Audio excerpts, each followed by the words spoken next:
Another one of my favorite educational technology resources is the website Powtoons.com.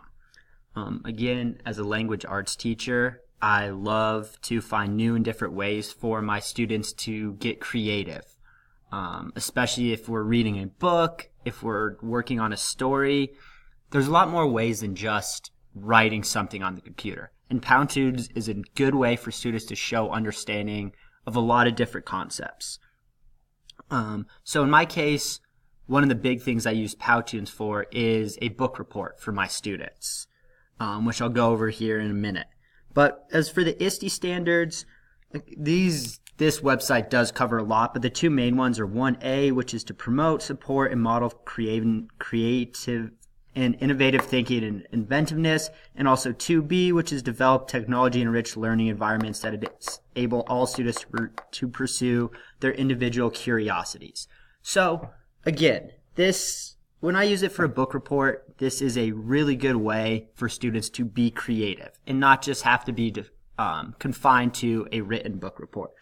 So to go through this, I'll show you step by step kind of how I get my students started. So with Powtoons, if you're familiar with it, you can start from scratch, have everything blank, and do it yourself.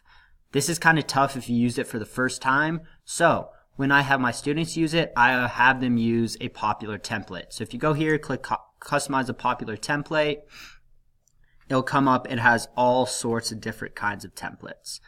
And my school computer's is slow, so if it takes a while, I apologize. So if you look through, it has your template categories. It's for education. You could use it as a teacher or as a student. Personally, I have my students use these. I don't use as much as a teacher, but my students use them a lot. So we'll click on student here, and we could scroll down, and there's a few different templates we could use. So you could use facts. You could do something about school rules. If you want to have them to put together a resume, you can do that. Step-by-step instruction. That is also a really cool one. If you have early language learners and they're trying to teach a process, I like to use that. But this is a template I like to use for the book report. So if you go here, you can click on use. And again, it might take a minute or so to load up. But this is really cool because the kids using a template don't have to take all the time of putting in animations if they don't want to. So if you use a template, it comes up and looks just like this.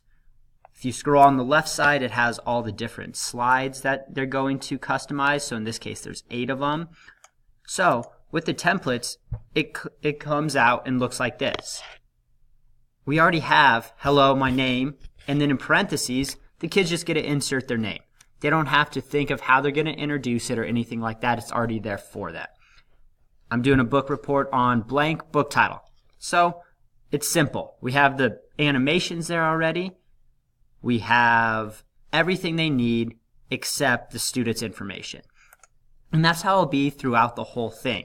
On the next slide, again, we're added the book title. A genre of book was published in this. The author's name is this. Again, this helps the students put the important information they need in there without having to do it all for themselves. So yes, they're being creative. They're using an animation, but it takes away a lot of that time of students sitting there and wondering how they're going to type the information into a PowerPoint, how they're going to write it out. This gives it step-by-step instructions. Again, we have a plot summary if we go through this. Strengths of the book. Then we're going to have some of the weaknesses of the book. Again, my computer will get there. But basically, it's a really cool way to have students be creative and also streamline the process. However, if the students want to change something, they don't have to just use this. They can delete it and type whatever they want in there. So this is beneficial a couple ways. I work at a school with a lot of ELD students. English is their second language. They struggle with how to formulate sentences sometimes. So these templates are a really cool way for them to have sentence starters. And so they could be the ones who use those sentence stems. If you have some higher level students, this could be a jumping off point. They'll still have all the animations, all the pictures, but if they want to go above and beyond, they can also enter all the same information they have. So I really like using this so kids can be creative. Again, they could change the effects. If we click on here, if we go to effects, we could have something be written out. We can change the colors. We could put links in there. There's so many different things you can do in here that allow students to get the information they want to show me for their understanding of the book, but also for them to have fun and be creative at the same time. So this is a really cool piece of technology website that you can use in a variety of different ways in a variety of different settings in the classroom.